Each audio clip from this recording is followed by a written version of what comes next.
el protagonista de l'última novel·la de l'escriptor Melcior Comas sobre la terra impura, que va ser una de les 3 finalistes del Premi Òmnium Cultural a millor novel·la de l'any, és d'origen mallorquí però viu a Barcelona.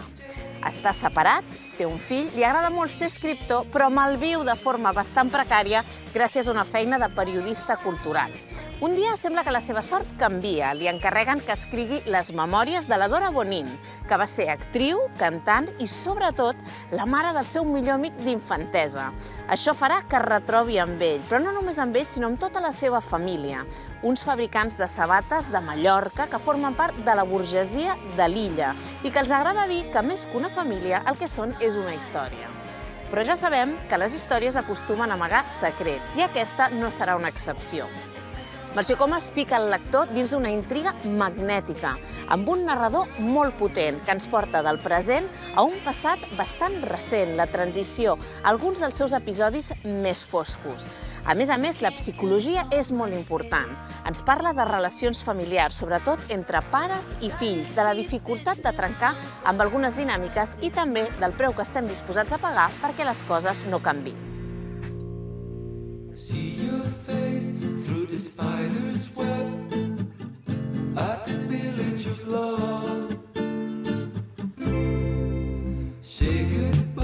A priori, i no només pel seu nom, en Bertran Bartra no sembla un protagonista gaire agraït.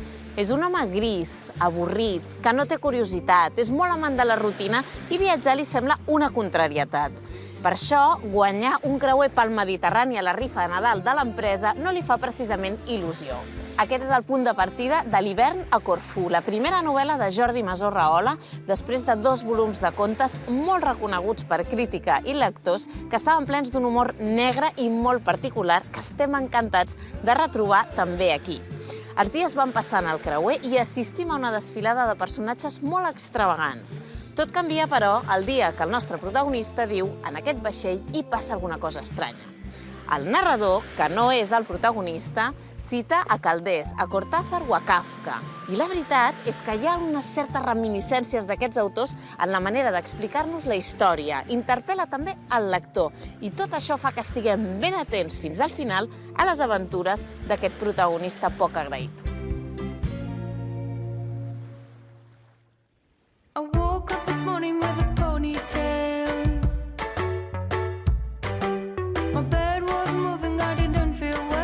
No sé si ho sabíeu, però existeix una universitat dels ratolins.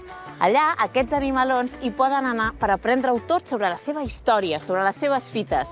És allà, precisament, on va en Pau. Busca un professor i li diu, molt convençut, que al fons del mar, al fons de l'Atlàntic, hi ha amagat un tresor. I com ho sap? Doncs perquè un avantpassat seu ho va deixar escrit per carta. Aquest és el punt de partida d'Edison, 2 ratolins a la recerca d'un tresor. Un llibre fantàstic, només cal que us fixeu en les il·lustracions, amb una història d'aventures meravellosa que despertarà la curiositat dels més petits. I és que en el fons del mar no és fàcil, però els nostres protagonistes ho aconseguiran i s'enduran una bona sorpresa.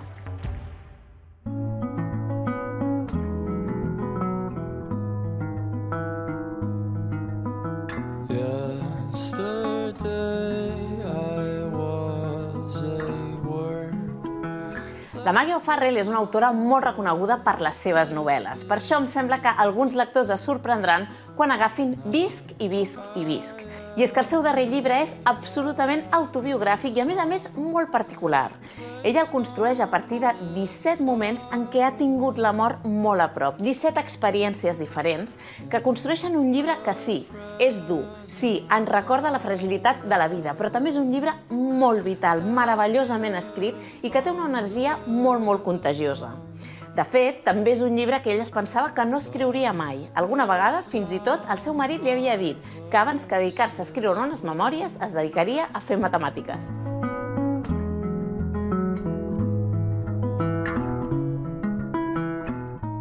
I never thought I would write a memoir. It wasn't something I ever planned for myself. And in fact, I was planning to write another novel. I've always felt very wedded to fiction. And I never imagined I would write anything else. But I've always found, I think, that the books don't necessarily choose me. I mean, I don't necessarily choose the books, they choose me instead. You know, projects arrive and you have to just go with them. It's a kind of instinctive thing. So I was planning to write this big historical novel, and I'd started a lot of research for it. But instead of actually writing it, I was writing these longer essays or pieces in my diaries about all the times I nearly died. And you know, I've written enough books to recognise a book when I see one. So I was really quite shocked, because not only was it non-fiction, which I've never done, and I didn't know if I could do, but it was also a memoir, so it's very personal, which isn't something I ever really write or talk about, actually, because I'm quite a private person. So it took me quite a while to come to terms with what was happening. But I think coming up with the structure of it was quite liberating, because it's 17 different chapters, and they're not chronological, they're not kind of consecutive in time. And that was quite freeing in a sense, because one of the things I've always worried about with memoirs, I mean, is how much of a tax it imposes on your friends and family. It can be very exposing for them. You know, it's fair enough for me to write about myself and to, you know, to expose myself, but to expose others in my life, my friends and family, seemed quite wrong. But the writing in the way that I did, which is all these various chapters, it is possible to, you know, to kind of conceal as much as you want to conceal as much as you want to reveal. So no one in the book is named apart from my husband, and the people other people have pseudonyms. So I did try, where possible, to give them their privacy. In fact, I think that you didn't want to be paid by the publishing house until you were really ready to publish it. So when I told my agent what I was writing, she sent it off to my editor, my publishing house in the UK, and they were really pleased and they liked it, and they said, we'll give you a contract. Yeah. And I said, well, I don't want any money at all up front, nothing, because, you know, I didn't know if I could do it. I didn't know if I could write non-fiction and a memoir, but also I didn't know if, when I'd finished it, whether I would want to publish it. You know, I didn't know whether I would decide it was too personal, too private. So I said, I don't want any money, but they said, well, you have to have some money, because it needs to be legally binding. So I said, okay, I'll take £1, which is, you know, €1. So I felt it was quite a relief that I didn't have that kind of burden of maybe having to pay the money back. But even until maybe a fortnight, 2 weeks before publication in Britain, I wasn't sure whether I would. Wow. Whether I really? Yeah, it was really relaxing for my editor. And when you were writing it, did you sometimes want to quit, to say, okay, I go back to fiction, I don't want to write the memoir? No, I didn't. I mean, the process of writing it was quite interesting to me. You know, I really like, with every book that I write, I like to set myself a challenge to do something different. You know, you've got to set yourself a hurdle and you need to jump over it. So I like the idea that every book teaches you something. So the process of it was interesting to me, because to kind of construct non-fiction, to construct a memoir, and the kind of the sort of complexities of the chapters in a kind of technical sense was interesting. But I wasn't sure. I didn't know, you know, until I'd finished it, whether, you know, I don't know whether it was going to be possible for me to publish it. And so it kind of developed into a conversation between me and my husband, actually, who's also a writer. So he read it quite a lot, and I was saying to him, do you think this is too much? Do you think this is too little? You know, so it's an interesting idea. I think with any writers of memoir, you have to decide how much of yourself you're willing to give, how much of yourself you're willing to show, and how you might feel about it in 10 years' time or 20 years' time. So you're constantly asking yourself those questions and making those decisions. So I suppose writing that book, a non-fiction book for you, was something really different, but I suppose that the process to have it published, to have the book being read, I suppose it must have been different also for you. Yeah, I mean, I feel I have a different relationship with this book than I do with my novels. But what's interesting to me, I think, is that when you've written a novel, the question that people want to ask you most often is how much of it's true. You know, we usually do that. Did any of this happen to you? People always want to know if it's true. But with a memoir, because nobody asks you that, because everybody knows it's true. So it's the kind of questions you get and the responses you get are very different. But what interests me actually about readers' responses is that, you know, and with a novel, it's often that question, you know, did this happen to you? Is it true? But with a memoir, I find almost that it's not people want to ask you questions. It's that they want to share often really personal things with you, which is, I didn't expect that at all. That's quite an unexpected reaction. So when you're, say, at the end of an event and you're signing books for people, usually the only conversation you have with a novel is, how do you spell your name, you know, and you're writing it down. But with this book, people often want to tell me quite difficult and very private things, which is, you know, I feel very honoured that people will share these things with me. But so it's very surprising. So at the end of events now, people will sit down and they will tell me, you know, about times they nearly died or people they've lost or, you know, very difficult experiences for them. So that was unexpected. Mm-hmm. Yeah, because in fact the book is about 17 brushes with death that you had. And when I was reading it, I thought, whoa, 17. This is quite a lot. Well, 2 of them aren't mine, to be fair. But I suppose when I started writing it, I had no idea that, I don't know, I had no idea what was average. You know, whether, I mean, I think what interested me about the near-death experience is that it's very universal. You know, I think we've all had them.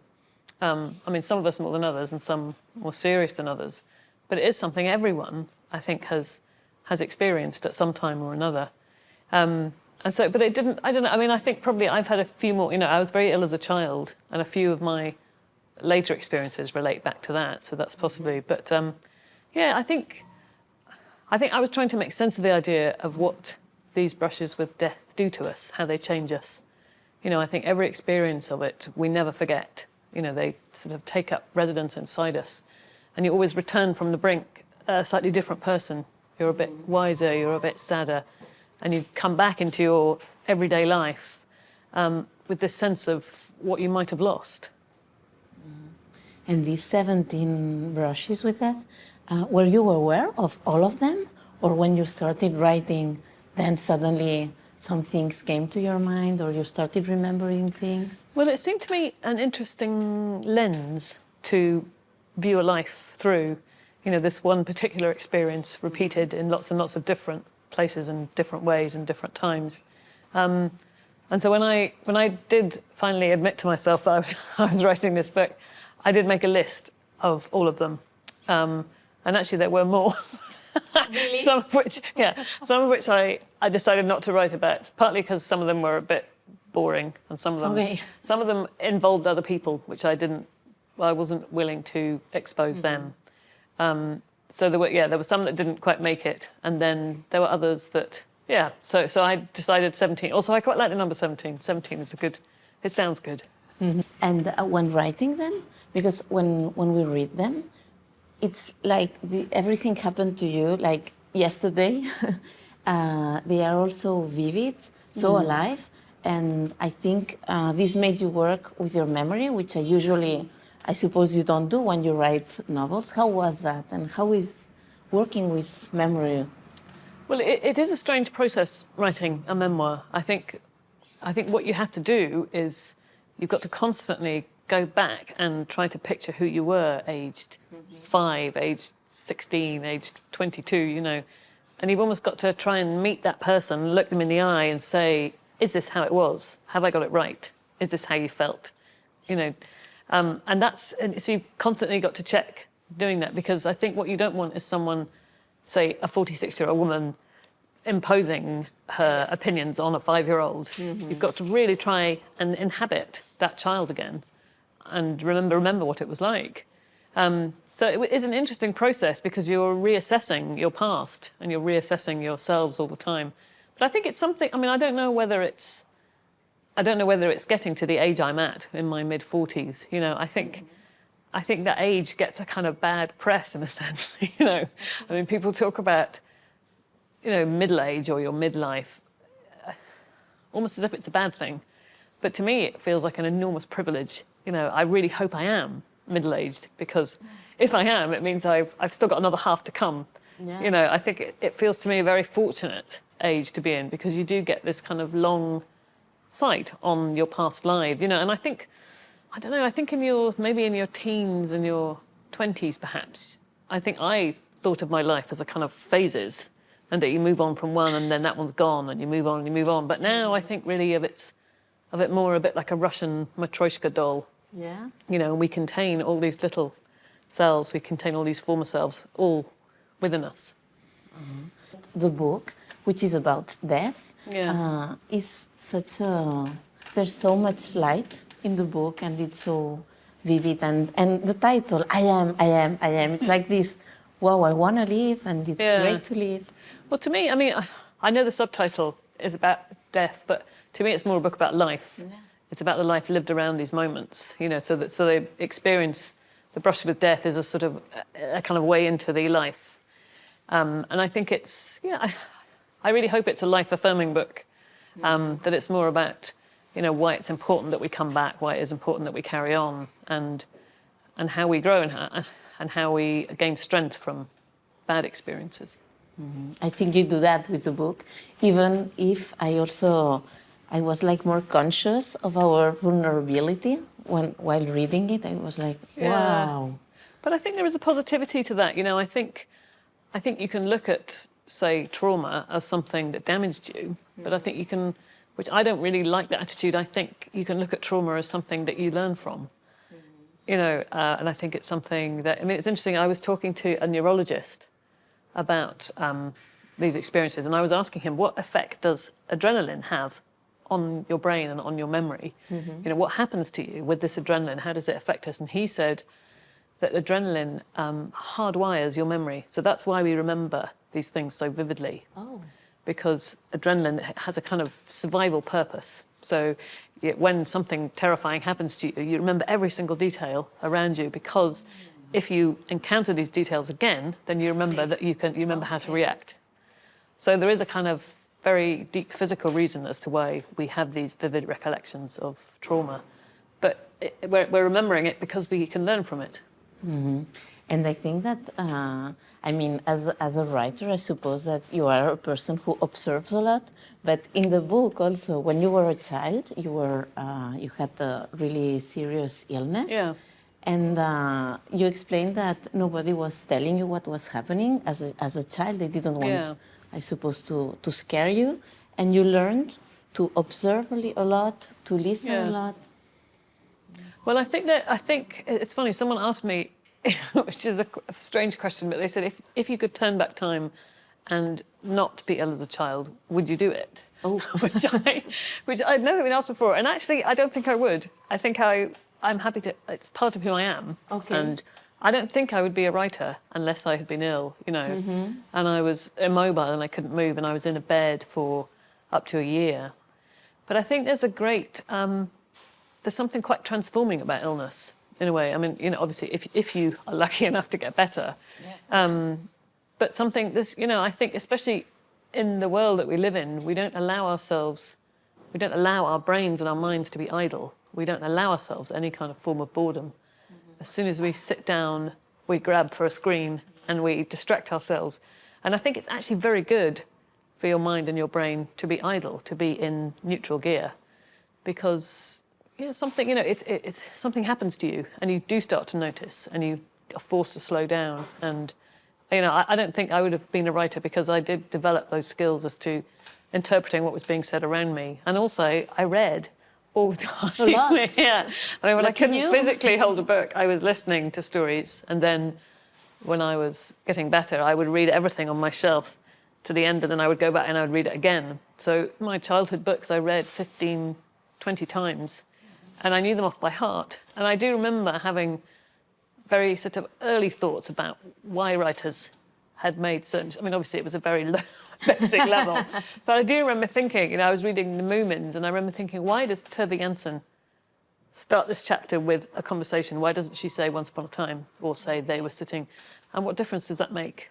You know, wow. And yeah, so I think, you know, I was developing sort of analytical reader skills. You know, I was asking myself questions as to why writers make decisions. I mean, not on a very conscious level, obviously, I was only 9. But I think you have memories from 4 or 5 in which you already wanted to write. And you talked about that with your mom. Yeah, I mean, I don't really know where the urge came from. None of my family are writers. I can't really recall a time when I didn't have the urge. I mean, I never really thought I could be a writer. Okay. I think when I was a child, I probably thought that writers were dead people. They were kind of a bit like Greek gods, sitting up on a mountain somewhere. It didn't occur to me that they were real, actual, living, breathing people. But I just remember having that urge just to write things down. I think it's called graphomania. But I remember, yes, as I say, having the urge when I was about 5. I remember going to my mum and saying, I really want to write a poem, but I don't know how to, so can you write it for me? And she said, which was a very clever answer, she said, but if I wrote it, it would be mine. And it was a good answer because, and it was really blew my mind because I'd never thought about the idea of ownership and authorship and something belonging to you. So it was good because it spurred me on to writing my own poem. Not a very good one. No? Do you keep it? I think I might have it somewhere. But you don't remember it? I vaguely remember writing something about a cat. Yeah. I don't think it's going to win any poetry prizes, put it that way. But did you write more poetry later? Yes, I used to want to be a poet, actually. And in my early 20s, I did go to poetry classes and I wrote a lot of poetry. I wasn't very good. And actually what happened was that it was an ex-boyfriend of mine. I went to stay with his parents for the weekend and his mum had by the door one of those really old, kind of solid Apple Macs. Yeah. Really kind of sort of square grey ones. And I said to her, what are you doing? Are you throwing that out? And she said, yeah. And I said, can I have it? And she said, sure, take it. So as soon as I got this really old computer, it used to take about 10 minutes to warm up. I started writing what became my first novel. And I don't know what it was. It was something about having a keyboard and this screen, and it just sort of, I just turned to prose and I never wrote poetry again. It's not a great loss, believe me. You never know. You just wrote a memoir, so... No, I don't think that's going to happen. You talk about writing and you use the word urge. For you to write is an urge. Yeah, I mean, it is, I think. I think you have to be, I mean, I don't know, it's a funny thing. I think, I always think this when I'm starting a book, because I always think that's, to me, is my least favourite point of writing, because, you get this kind of terrible sense of vertigo, because, there's no day where you think, now I'm going to sit down and for the next 2.5 years, I'm going to be working on this thing, and it's going to be 90,000 words long. I mean, nobody would ever write a novel if you allowed yourself those thoughts. And also, I think beginnings are really hard. I think beginnings of a book, it's always the part of a book I rewrite the most. Because you don't quite know what you're doing when you set out, I think. You don't know what you're doing when you sit down? You don't have I think everything planned? I know that some writers do, but I don't, actually. Okay. I come with an idea, and I quite like the idea that it will change as I'm going along. I have by my desk, actually, a quote by Pablo Picasso, which I've had for years, and it says, if you know exactly what you are going to do, what is the point of doing it? Which I really like, and obviously he's not a bad person to follow his advice. So I have to kind of, at the start, I have to kind of trick myself. I have to almost just sidle up to my desk and just think, I'm not really doing anything that important. I'm just writing a little something. But also I wish that someone had told me when I was starting out that you don't have to begin at the beginning. Okay. You can begin in the middle, you can begin a third of the way in, you can begin at the end, and then you can do it however it works you do that for you. Now? Yes, I do. Yeah. I don't always. Beginnings are hard. You get vertigo. But also, starting a book, and when you're faced with the white page, it's a bit like walking into a blizzard. You know that something's out there, and you're slightly blinded by the whiteness, but you don't really know where you're going. But and when do you know where you're going? At what point of your writing? I think when you get the title. Oh. Yeah, I only find the title really towards the end. I think only then do you really know what it is you've done and what it is you were trying to do, in a sense. In I Am, you talk about you as a child, and you say that you were like, I don't know if this word exists, but like an escapist, that you wanted to run all the time, looking for freedom. And I thought that maybe writing is a way of escaping too. Yes. I think I wasn't very good at being a child. I think I'm better at being an adult than I was a child. I found childhood quite restrictive. I couldn't really understand why I had to sit like this or do like this and eat like this or brush my hair. I found that kind of thing really baffling to me. So I found it, but I think maybe that was the early writer in me, because I do remember feeling very restless as a child and very dissatisfied. And I think in adulthood, I can see now actually that I needed to do something, I needed to make something. I see it in my own children actually sometimes. Yeah. And sometimes I say to them, you need to sit down and you need to draw something. Or you need to go outside and climb a tree. You know, you need to do something with those urges, I suppose, in a way. But yeah, so I think now I channel that restlessness and dissatisfaction into writing. I think that's probably the impetus behind writing a book. Mm-hmm. So I suppose that's why writing a memoir was also so difficult, because you couldn't escape from yourself. That's true, yes. Got sick of myself. And so what happened with the novel that you thought that you would be writing instead of the memoir? I've actually written it. Oh, yeah, already? Well, in the process of writing it. It's such a relief to return to fiction. Yeah. After writing a memoir. Yeah, the truth is really hard. So it's such a relief to be able to make things up again. You said that when you found the structure, when you knew how to write it, you decided, okay, I'll do it. But what else happened so that you would write it and publish it? Why now?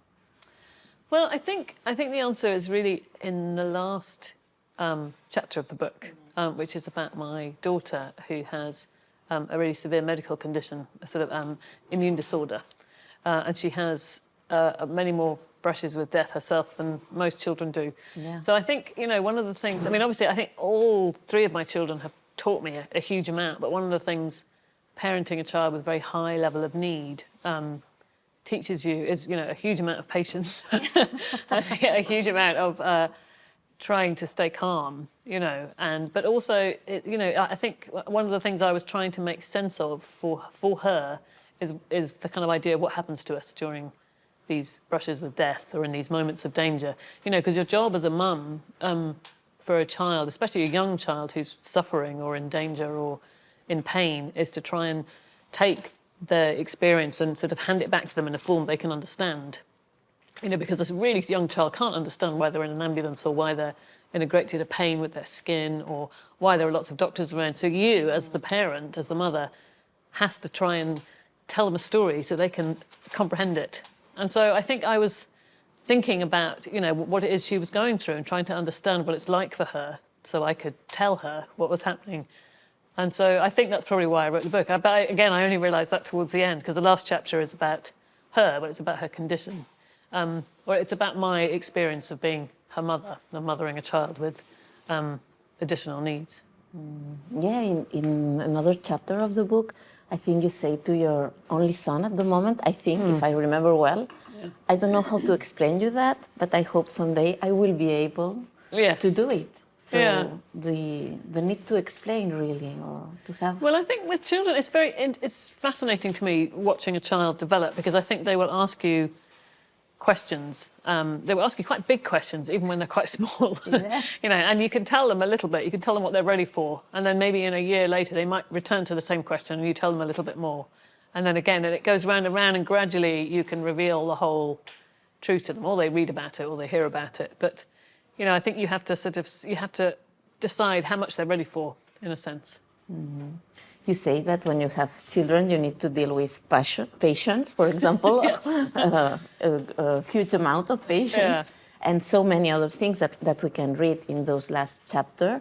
And also that maybe you were aware that when you have a child, then you became really conscious of danger, and that those brushes with death, they should not happen anymore, because you are a mother now. Yeah, well, I think I was probably... I think most of us take a lot of risks when we were young, teens and 20s particularly. I think I probably took a few more than Excuse me, but yeah, maybe. I took more than I should have done, I think. But actually, I do think it all completely stopped. I think when you have your first child, everything changes, There's nothing that is unaffected. Your body, your brain, your time, your work, your friendships, everything is different. But I do remember thinking, okay, I really need to change my attitude to what the choices I make and the risks I take, because I need to stick around, and, because you split into two, and there are now two of you, and nobody else is going to look after them like you will. And you know that you have to, suddenly you're responsible for the first time, or I was. Yeah, because in the book, of course, you expose yourself a lot, and you explain how this illness had some consequences and some things that you have to be more aware of that I don't have to be, for example. And even if this exists, you still want to do so many things that probably you shouldn't do, or you mustn't do. Well, I think all of us live with strictures or boundaries in our lives. You know, I say this to my daughter. This is my attitude with her. You know, the world is very dangerous to her because she is very allergic to many, many things. She's very susceptible to infection. So she does have it. You know, she has more strictures in her life than most people. But I always say to her, you know, other people, everybody is struggling with something. You may not know what it is. It may not be visible like eczema. It may not be as dramatic as anaphylactic shock, but everybody has something that means they can't do X or Y or this or that. You know, and I think the only thing which I try and teach her is that we all have to live the biggest and the best life we possibly can in whatever strictures we have. So yes, there are lots of things she can't do and there are lots of places she can't go, but I always say to her, you know, yes, you must climb this tree. Yes, jump into that river. You know, do it. Because I really want her to experience as much as she possibly can and to have that attitude to grabbing life with both hands. When I was younger than before, I never saw the truth hanging